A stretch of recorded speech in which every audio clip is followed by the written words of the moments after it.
episode of the B.R.E.A.K.S Radio. I am one of your hosts, CEO Haize, and I'm joined by the great one himself, the assistant manager of the dating pool. Baylor's in the building. What's going on, brother? I'm the manager today. Yeah, oh, you're the manager today? Yeah, I got bumped Okay. up. Okay. Yeah, You be the assistant manager again next week? depending on who's complaining. We also have the red wine connoisseur in the building. Yo, I'm so sorry. I just saw that meme of Franklin baby mother be looking into the ball. Yeah, the one that Mary sent us. That shit is hilarious, bro. That shit is hilarious. And Mary should be joining us here. Oh no, Baylor sent that. Baylor sent that in the chat. Yeah, Man, I just That's hilarious. That's funny. That nigga did that shit so slick while we were recording. We made recording. He gonna send that. That is hilarious. Wow. Wow. That is. Oh, you going to hell, Baylor? You going to hell? That be Jesus the person Christ. that made that. Oh man. Oh shit. Jesus. Yo, she must be from New Orleans because her name is Veronique. Like it's like somebody saying you very unique real fast, like Veronique.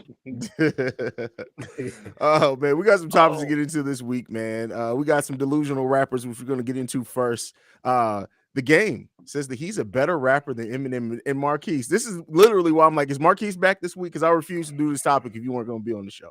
The Game, better rapper. I usually always go to Mary or Baylor first. We're coming right to Marquis first. What do you got on? Define rapper. I'm It don't matter how you define it. There's no part of it that Game is better. Hell, you know what? You got to admire the confidence. I mean, hip hop is about confidence. It's not like you're going to say somebody's better than me. And a wise man told me, no matter how you look at it, no one is, from a race factor, is going to say that a white rapper is better than them. So I understand what he's saying. I understand where it's coming from. Do I agree? I mean, Game is nowhere near my top 10. Eminem is in the top 10. So that's not even but I appreciate the confidence. Okay. I mean, yeah, and granted, every rapper should feel like this, right? I want every rapper that actually is worth their salt to feel like they're the best rapper in the world. But Game it may be tripping a little bit on this one. Baylor, what do you think? Well, again, like he said, I like the confidence, and honestly, we probably would look at it a little bit more different if a lot of the antics and things like that wasn't there. And I'm not saying that I agree with him, but I will say, well, let's see it. You know what I mean? Album wise, the albums are already there. You know what I mean? So I don't think they can go album for album because Eminem has too many, well, much more than he does. So you probably would have to compare like the first 3 albums or something like that. Then we want to talk about style, delivery, content. It might favor Eminem a little bit more.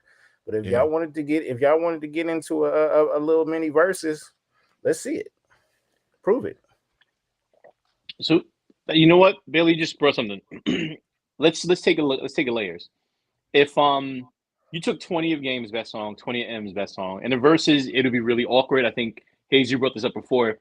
Trying to hit Eminem in the verses on the upbeat is just going to sound horrible. But song-wise, lyrics, a lot of Game's hits are also featuring other artists. So that's going to be really hard to tie that in there as well. Flow, style, delivery, battle, storytelling, lyricism, and the one problem that Game would have, sometimes he sounds like other rappers. Eminem always sounds like Eminem. Yeah, for sure.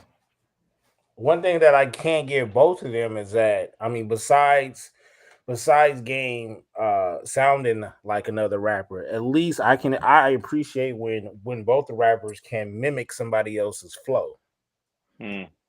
So it might come down to a thing where who can switch up their flow in the middle of a track, kind of like K-Dot, I also respect their knowledge of hip hop. Like they know their shit. They know their history. Yeah. I gotta respect that. You can't take that away from Game. No matter what, the the antics and everything, he's a historian. Like some of the things he points out, he knows his shit. And of course, Eminem does. It's always on full display. So I appreciate the homage they have for the true art of hip hop. So, and let's not forget, somebody's coming out with an album, right? That is true. That is Okay, true. you know. So it's good. Both of them actually coming out with an album. But yeah, both of them could become. Yeah, don't be surprised. Every 18 months to 2 years, M drops a surprise album. Don't be surprised. and look, and look, and look. Let's not forget about the small little back and forth between him and 50. You know, it might mean a little bit nothing, but it means something. You know what I mean? So yeah.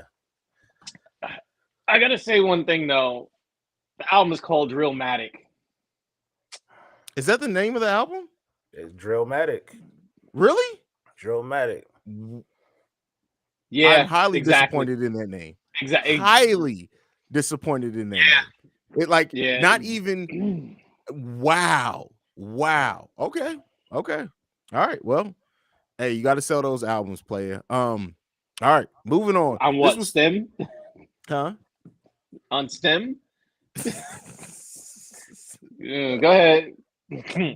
Moving on. This was supposed to be the first topic, but I was trying to give Mary a chance to hop on, but fuck it. Slaughterhouse. It's been a lot of shit going on with Slaughterhouse in the last week. Between songs dropping, there's an album coming out, I think today or tomorrow it drops.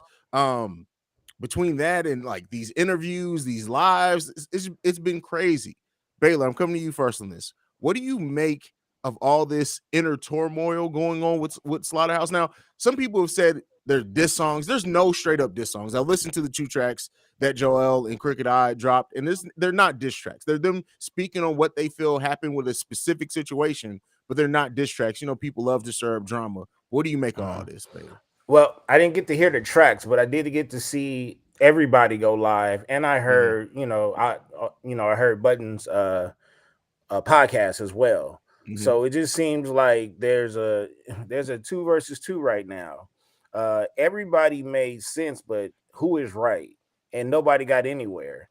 But Button addressed that on his podcast, and he knew what was going on. Some of that is a gimmick to me too. I believe the live with Royce, him and Joel's. I'm not gonna say it was staged, but I think Joe knew what he was doing. You know what I mean? He could have been extremely frustrated.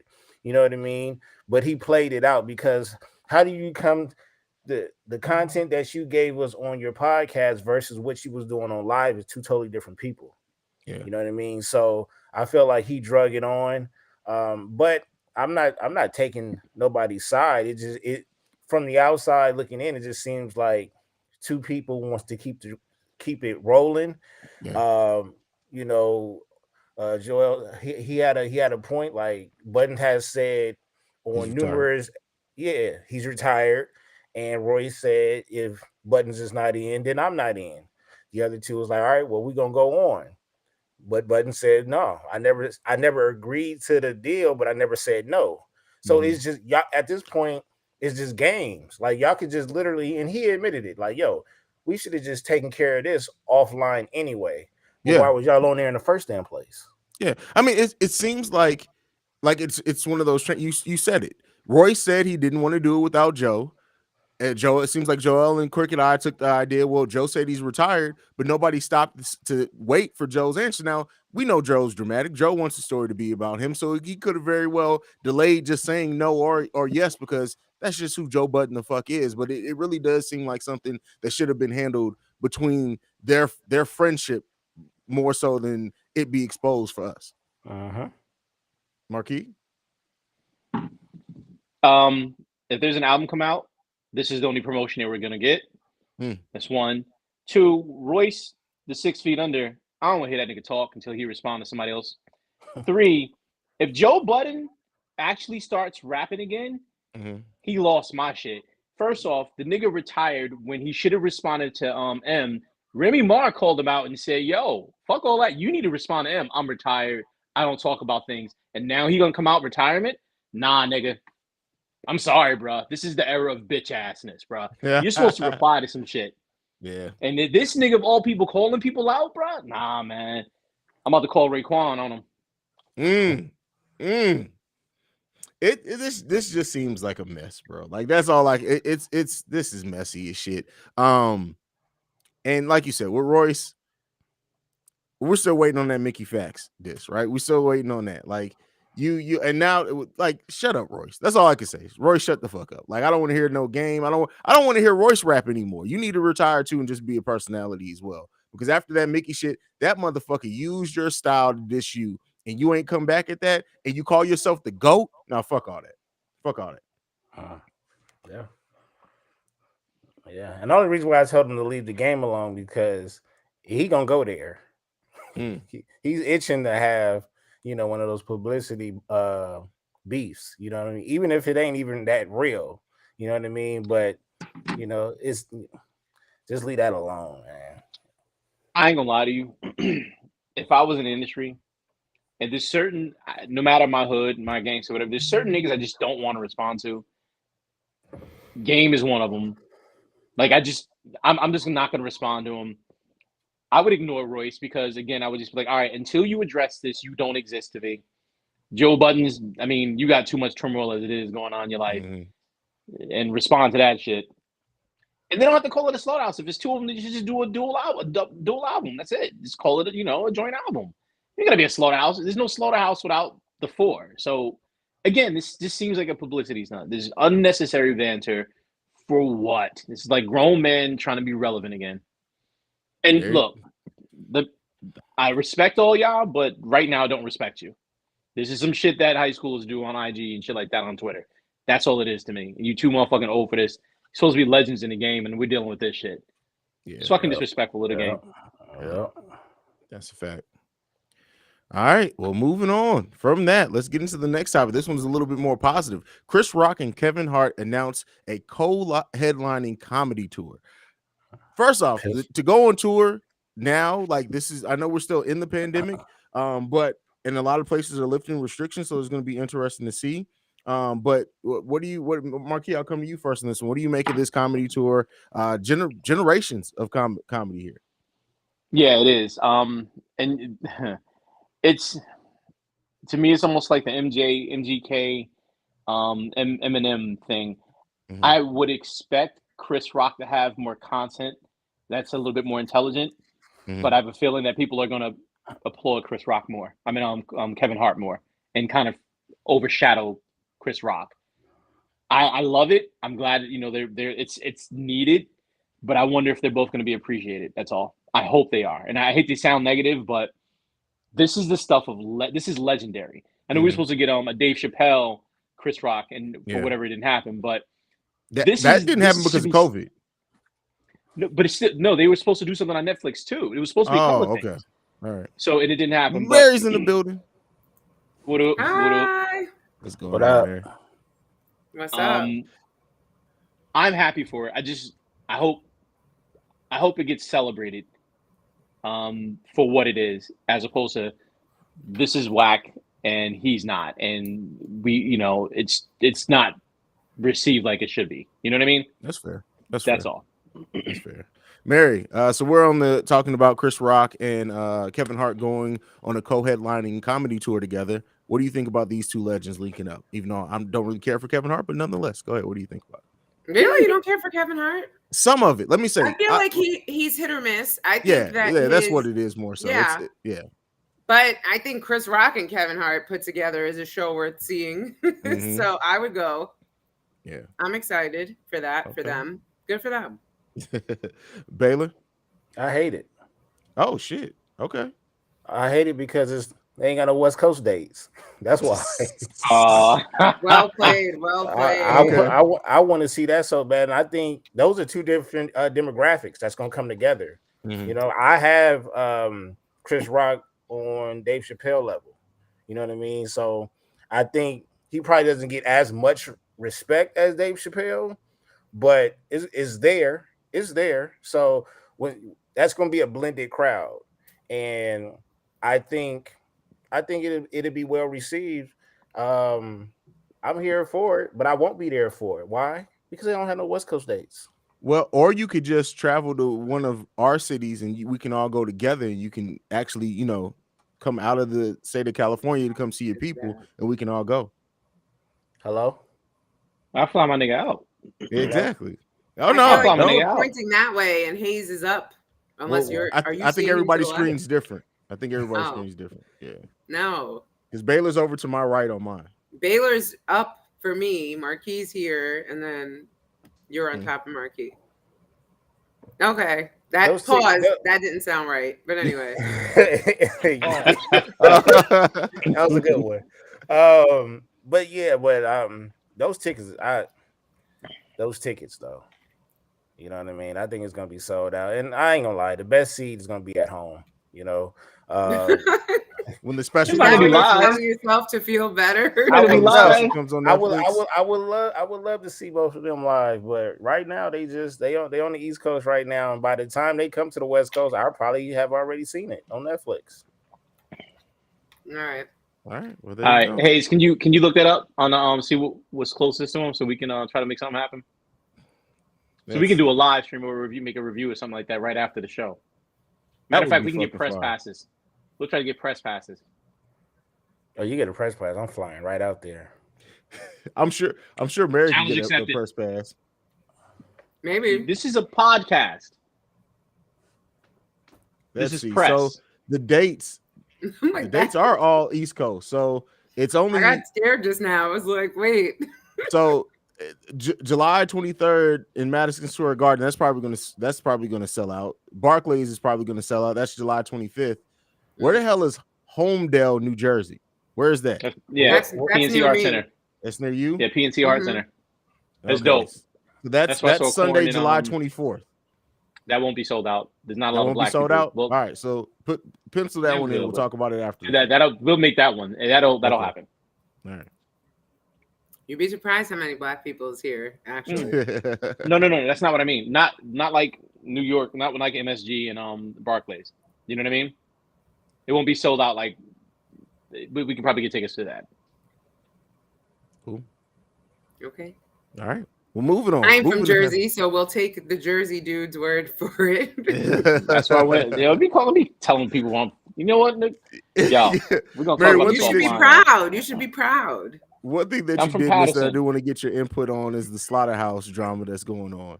What's your opinion on all the slaughterhouse stuff going on? Well, catch us up, right? What is this drama? What happened? It all really links. It links to the fact that they were presented a deal for the group Slaughterhouse. Royce didn't want to do it without Joe Budden. Joe Budden never confirmed if he was going to do it or not.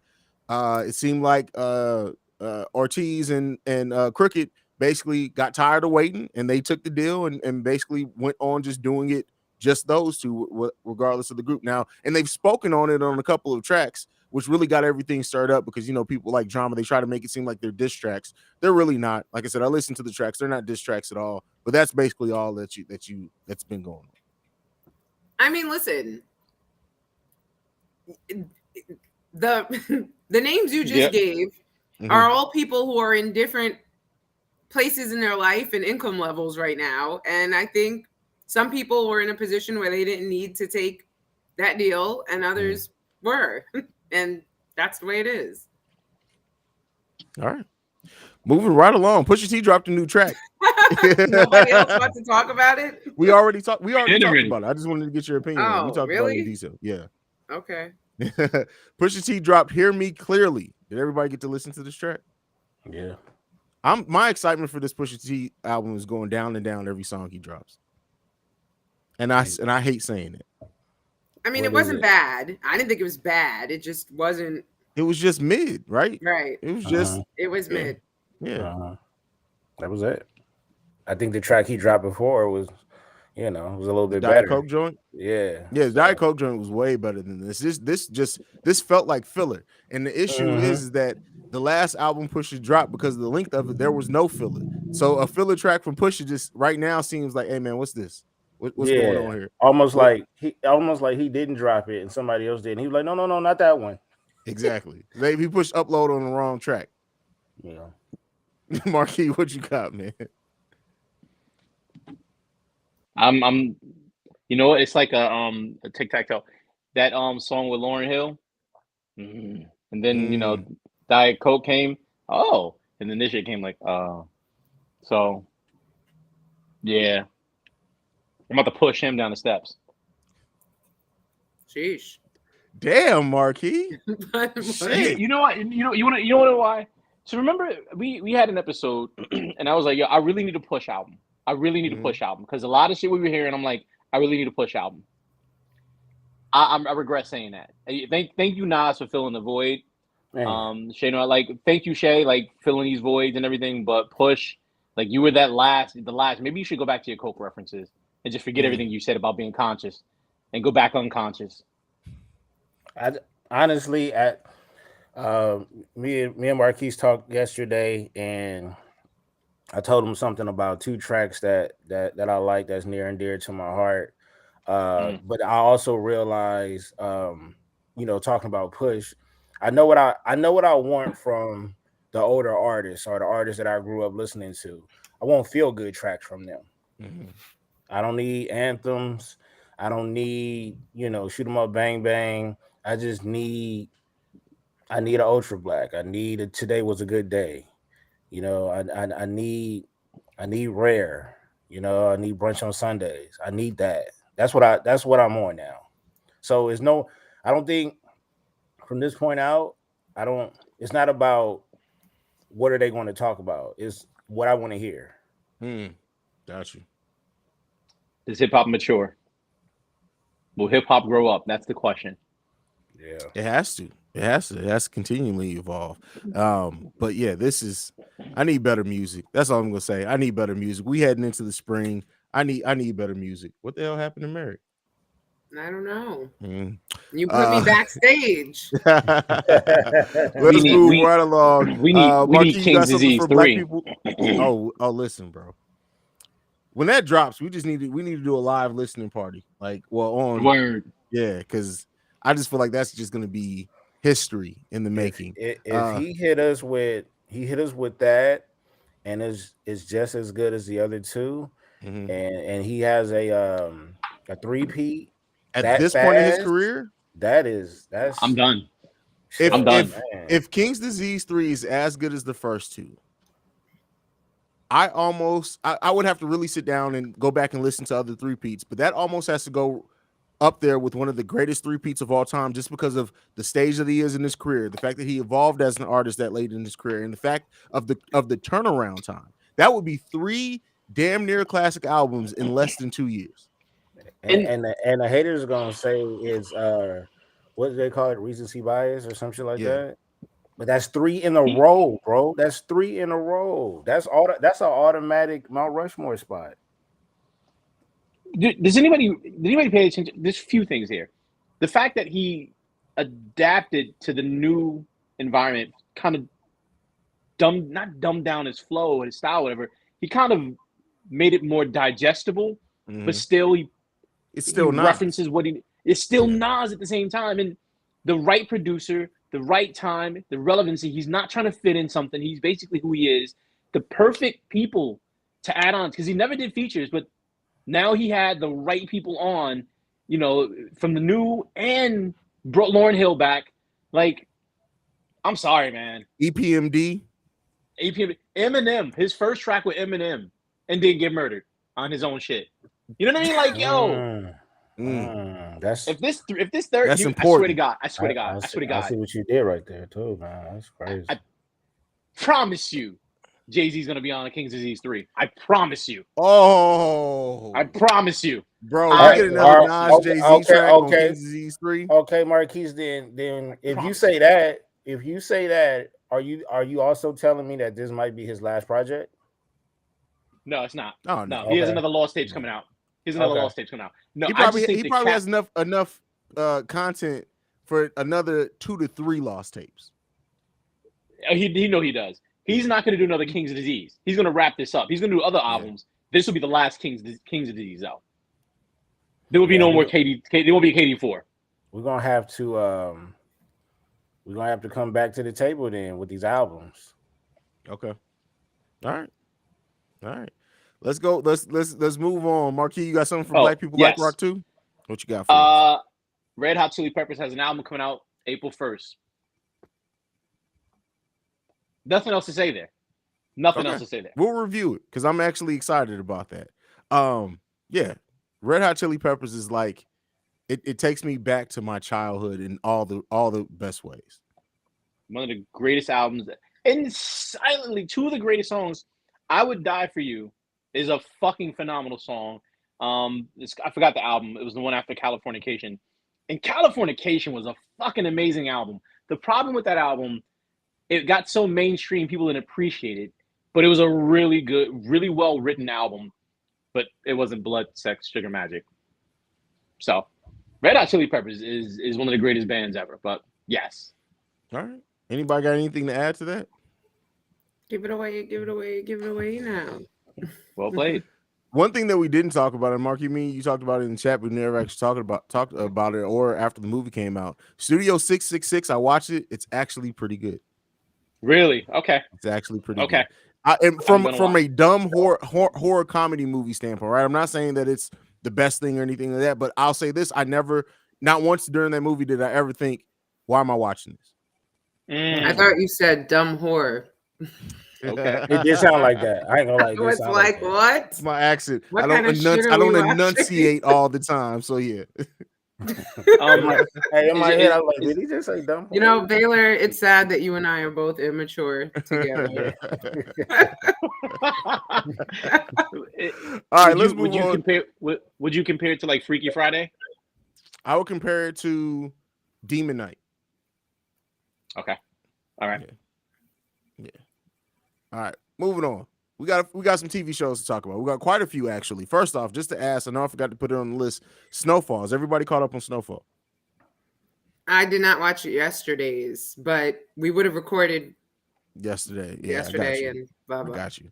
Yeah. What does everybody think? Because Marky, I don't think you were on when we talked about it last time. I think that's when you were out. What do you think about Snowfall so far this season? Fucking love it, man. Fucking love it. It's the anxiety, man. But oh my god, the episode where my dude chopped his. I knew that was gonna happen when he chopped his ear off. When he was trying to set him up. See, the one thing about the family, loyalty is everything. That hospital moment, I knew that. I was like, yeah, this dude, you fucking with the wrong person. Yeah, they ain't gonna die. No matter how crazy it is, it's loyalty in that family. But fucking show is amazing. And again, fucking Baylor and that fucking me. Oh my god, Baylor.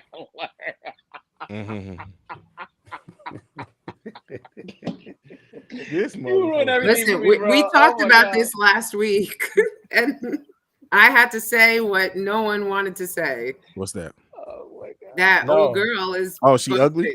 Yeah. It was even more so. Why are you shaking your head, Baylor? You're the one who sent us the meme. You got to see this week's episode, Mary, because I feel like she got uglier this episode. Stop. I'm dead serious. Like, I always thought she was ugly. Like, but it's something about it in this episode. I think it's because this is the most that we see her like head on, and I was just like, you know what? Like, I ain't gonna lie, yo. So after Fresh Prince or Bel Air and the rest of them, I'm like, it's like I'm just gonna let it go. Like, the ugly stick has been swung around so much. Fuck it, let's just watch the show. Let's just watch the fucking show. You know what I mean? Yeah. Well, look, we are evolving as a society. People who aren't attractive are getting roles. Fair. This is true. That's fair. Hey. I mean, you got to be true to life. And I mean, there are ugly people that exist. So, hey, it is what it is. In God's eyes, no one's ugly. No, right? God knew he made some ugly motherfuckers. I don't want to hear that bullshit. You know what? I don't want to set the stage up for you to say some shit. So I'm going to shut the fuck up. All right? Right? Don't get him started. Oh, man. Let's move on. Oh, man. Baylor, anything yeah, Snowfall, man, fucking brother. amazing. Baylor just looking fucking amazing. Hello? I mean, listen, I think we need a thorough recap, though. Well, I mean, but the last episode is really that's the tip. That's the tip right there. That's the one I didn't see. Yeah, it's really it really about to sets happen. the rest of the season off on a trajectory that I never expected coming into the season. I never expected it coming into the season. So where they're going, this is why the show is so well written, because they start off the season in a place where it's like, okay, all this makes sense. But where they took it in this this most recent episode, it's like there's no way in hell anybody would have guessed that. No way. And especially the last scene. Oh, that last scene, you literally matter of fact, last 3 minutes of the episode, put your phone up and record your reaction and send it to us in the chat, please.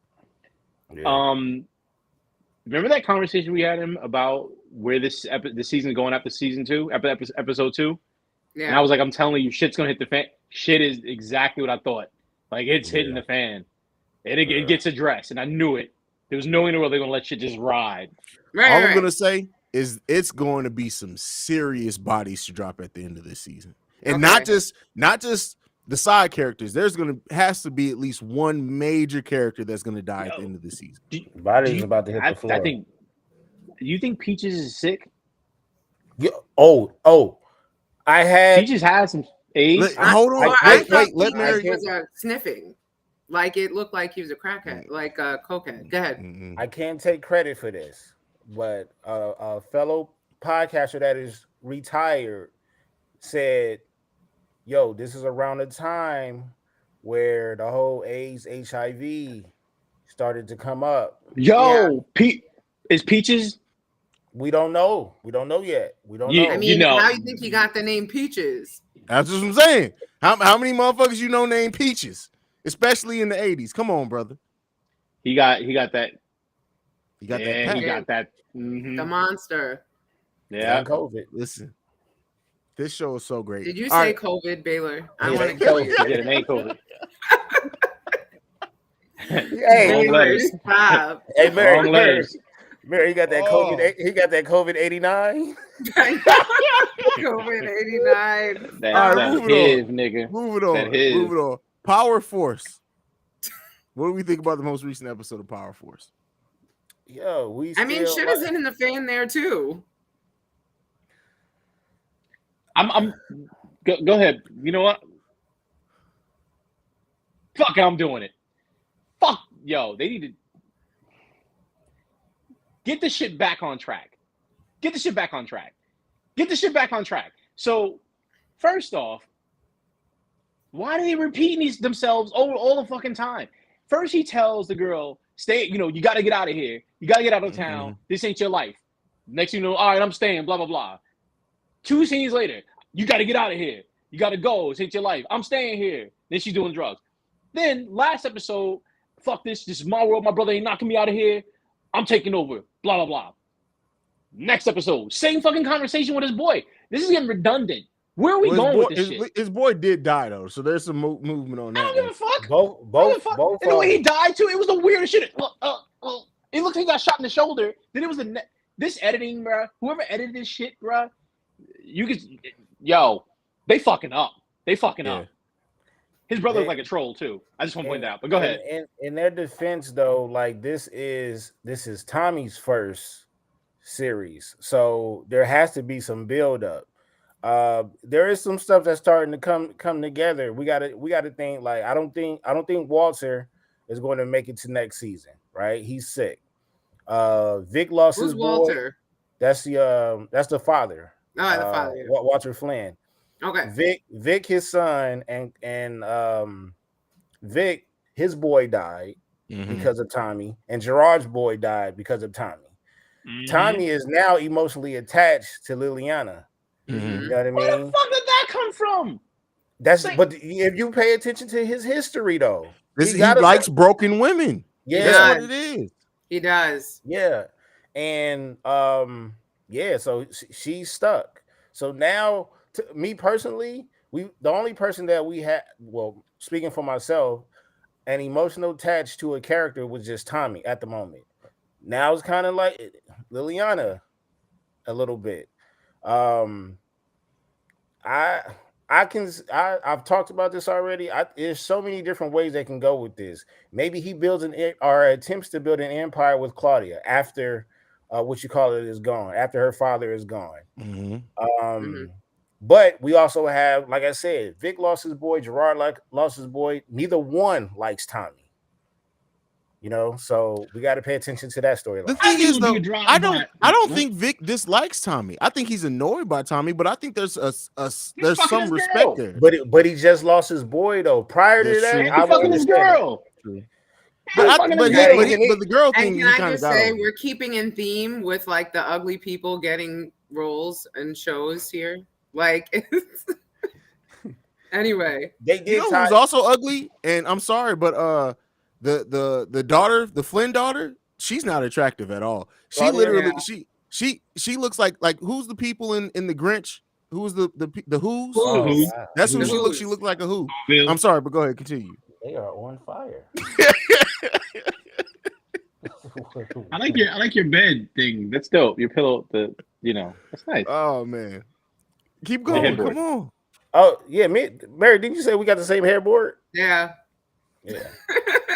Twinsies. Right? Twinsies. All right. We were saying everyone's ugly. Everyone's ugly. But where it ends, in the scene where the last scene of the last episode of Tommy, with old boy, shooting in the car and then taking off the thing and turning around, like did he look cross-eyed to anybody else? Like that was not, they did not do him any justice with that shot at all. But it's just like that was corny. Like Tommy's hit or miss for me, man. I'm glad that they got a season 2. They announced the renewal for season 2. But I'm just. But lots of changes, right? Like a new showrunner and a new. New showrunner. So I'm wondering. But didn't 50 exit stage left? Who that? I don't know what to believe with 50. Most of that should be. Yeah, most of that should be tactics to get with propaganda. So. Okay. All right, moving on. Please. All right. The Kanye documentary on Netflix. Did everybody get a chance to watch that? Yes. I'm not finished. I was away. I didn't get to finish it. I only watched the first episode.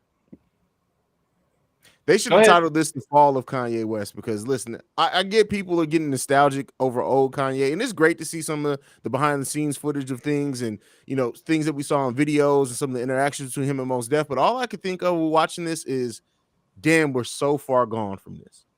Way far. I think honestly the first two episodes motivated people. The third one was the plane going down. Yeah. Cautionary. That's what it is. Yeah. And then also in light of us watching that while what's happening was happening also with him in real time, it's just like, woo, like it's a lot. Yeah. Yeah. It's a lot. They made 30 mil off of that. I mean, yeah, shout out to Cootie, right? Because he had the foresight to pick up his camera in those early days and cashed in for real. Right. Do you think he has more and might pitch something else later on, or you think that's it?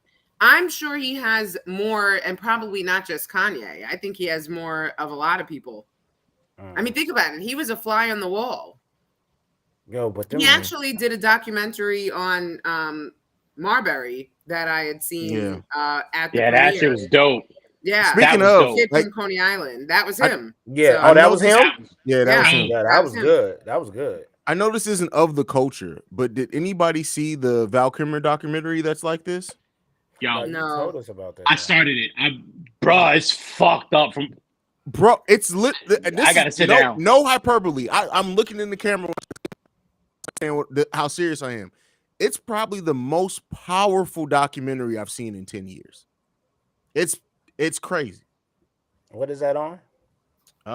You know me. I have my you say Amazon right now. Amazon. It's on Amazon. Amazon. Right. I started it. I didn't finish it yet because it started getting real. I was like, all right, I got to take time for this. I got to take time. Man, listen. Hey, that's the location. Every episode, Hayes in the location. All right, moving on. I'm sorry. Back to the Kanye documentary. Anybody got anything left to add? I think it's more. I don't know. Maybe I just want more. Maybe I'm selfishly just want some more. But I thought it was a cliffhanger. Well, I think because it's still TBD, all of it, right? His story is still unfolding. Yeah, that's true. This would be what something. I did take away from that, though, besides, yes, like you said, Haize, the nostalgia of missing the old Kanye and just missing those days, right? That time in our lives was really, if we knew those were the days of our lives, we would have cherished them a little more. That was a great time in hip hop in general. For real. Yeah. However, I feel like what this did highlight in light of everything happening is Kanye's kind of lack of loyalty, right? Man. Like, you saw how Mos Def and Talib Kweli and all of them really like stuck their own necks out to put him on. And they was really rocking with him too. Yes. And then for him to have in later years talked so greasy, it's like, yo, like without them, you wouldn't be here, really. So he said he basically used the backpack vibe to get on. Mm-hmm. Yeah, that's crazy. That's disrespectful, man. That's crazy. That's you can wild. see you could really see. Nah, man, you got to see the joy. I'm not gonna knock in Mos Def face. Like, so that was crazy. Remember what you said? Our conversation about backpack rap. Who started that and all that? Remember that? And everyone said Kanye made it. Remember that whole conversation? Just want to point that out there. So one thing that I was enlightened to, people use people's shit to get on. Yeah. Whether it's a gang affiliation, style of whatever's popping right now, whether it's an artist. I swear to you, and I hate it, but the more I look at this what hip hop is supposed to be, the uglier it is to me. And I know y'all call me the hip hop historian. I've seen ugly. And right now, there's no loyalty, respect, or appreciation for true hip hop. It's more of, let's get in where we fit in, let's use who we can use, and let's make as much money to use hip hop as a platform or a stepping stone to do something bigger. And it's fucking scary. This is the Wild West. And there's no culture. It's almost no culture anymore. There's no appreciation. This is not even art anymore. Especially, I think, where you pointed this out. They don't just sample songs. They use a whole fucking entire sample, speed it up and add another instrument, and now it's a whole different song. There is really no art form anymore. That is cool. That is, I was an adult when I found out so many hits that I listened to were samples. Because I never heard their original joints. You know what I mean? Right. I was like, wow, that is my daughter just found out that Otis is a sample. Yeah. That makes sense. But that was a single though, right? Yeah. Back in the day. I'm talking about the B-sides that they were stealing from. Yeah. I'm stealing or borrowing. I don't know.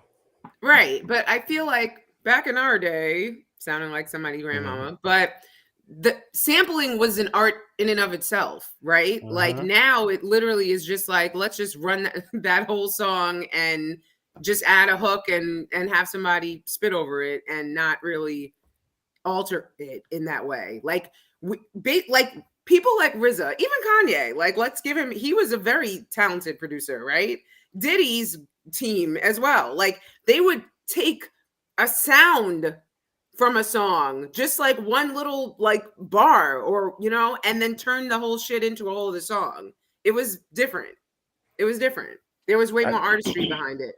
I got kicked off of my first Twitter account got suspended because of sampling. For real. I posted the Souls of Mischief 93 Till Infinity track. Yeah. That shit got so many samples in it.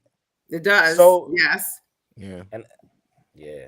To go back real quick though, look, number one, I will never take away. Kanye is probably one of the greatest producers in history. Of all time. Like that's not even a question. To disrespect Yasin Bey, Mos Def, and what he did for hip hop, especially behind the scenes, Talib Kweli and everything, that whole culture.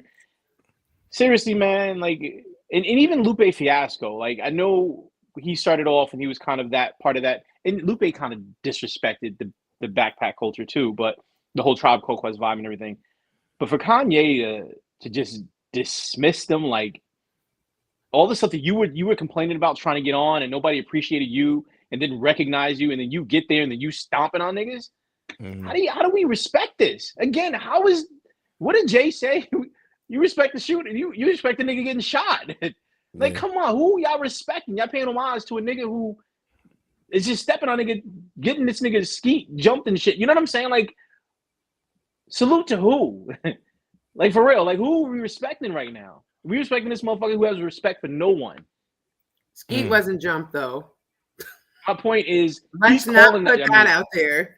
And Skeet actually. My point is, you get my point. Did y'all not see Edward Pattinson really had a party with Pete Davidson and played Kanye all night? That shit was a that's they're hilarious, having a blast laughing at him. Step back. So, quick fact: Robert Pattinson's smart as fuck.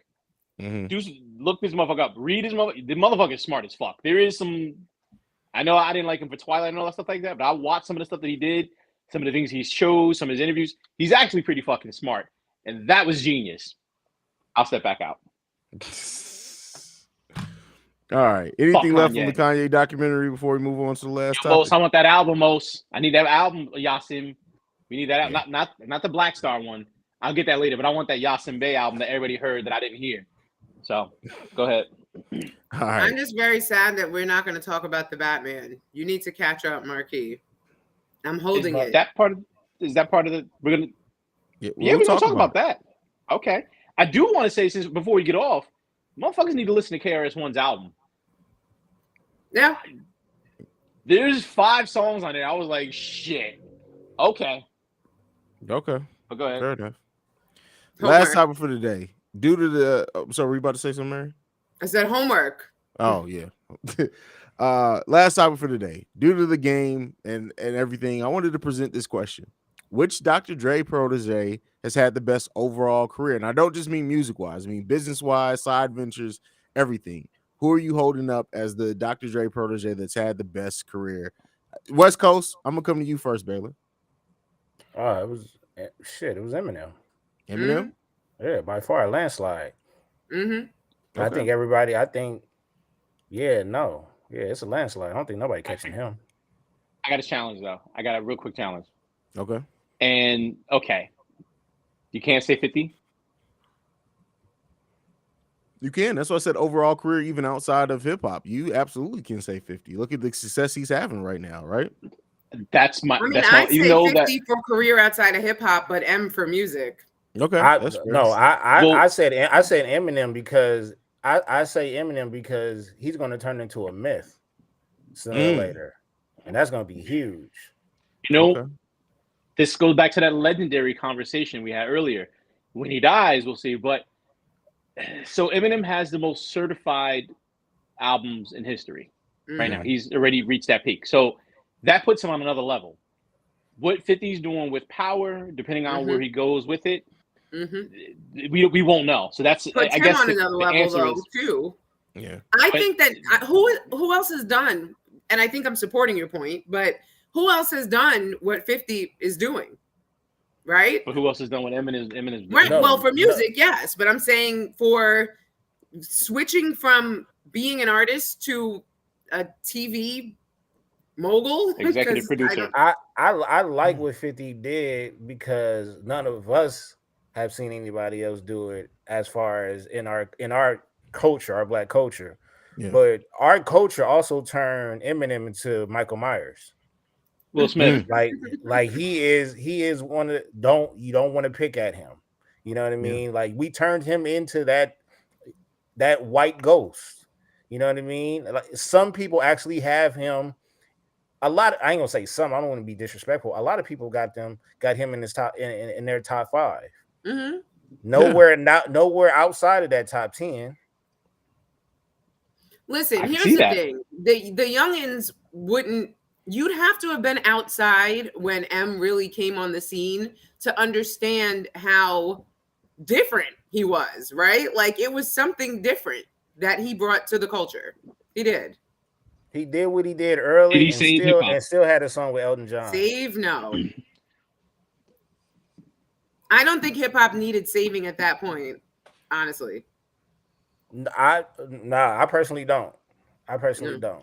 I wouldn't say saving either. Big and Pop. After Big and Pop died. You had Hyphy and Big and Pop. You know what? Hold on. You know what? He made it a little bit more he made a lot more mainstream universally.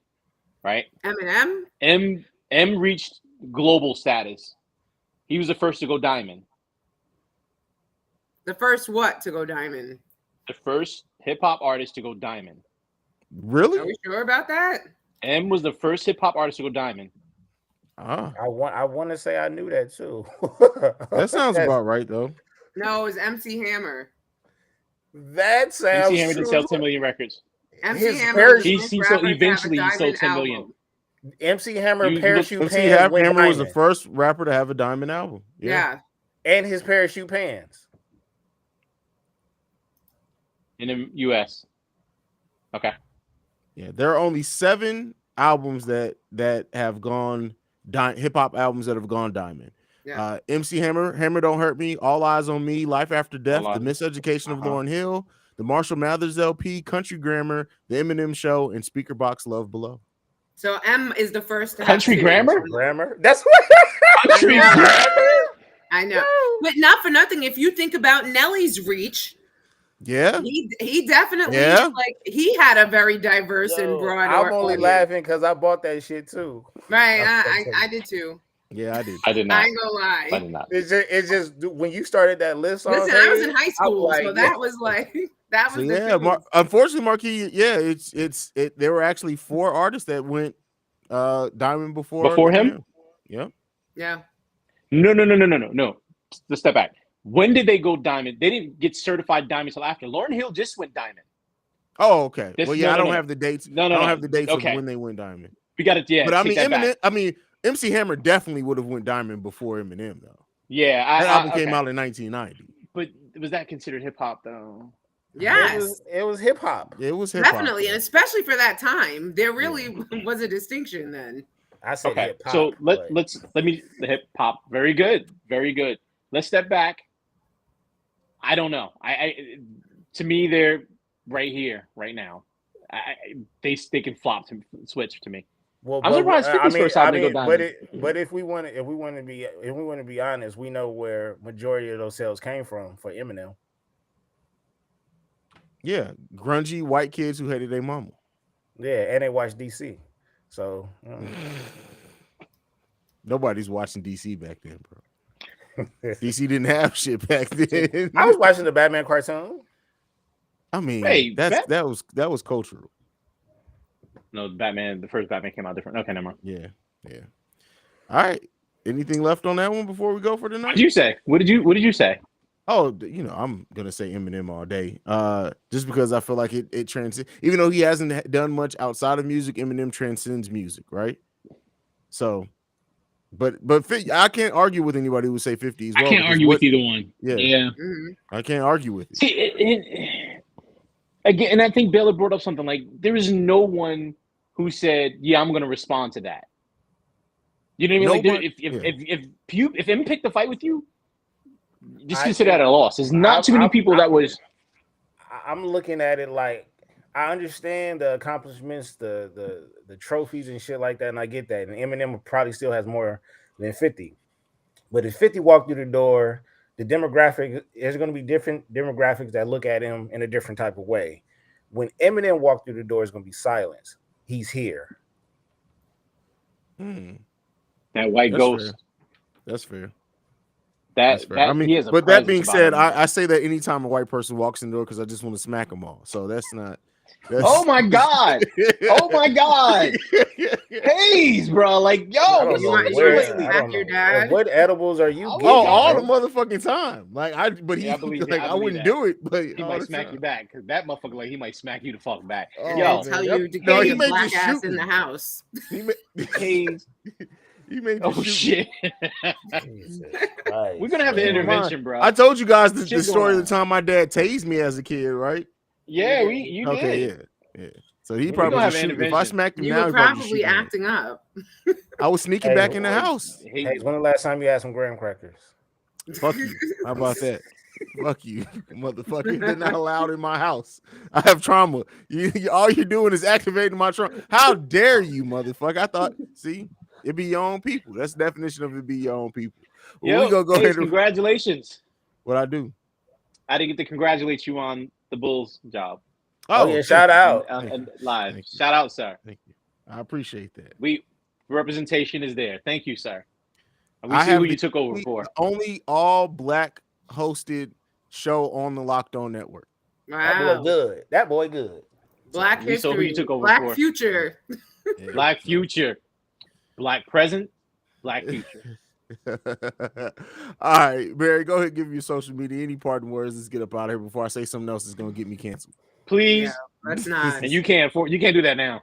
No. Yeah, if you notice, my Twitter is a lot more cleaned up now because I can't anymore. Like, it sucks. I can't do it.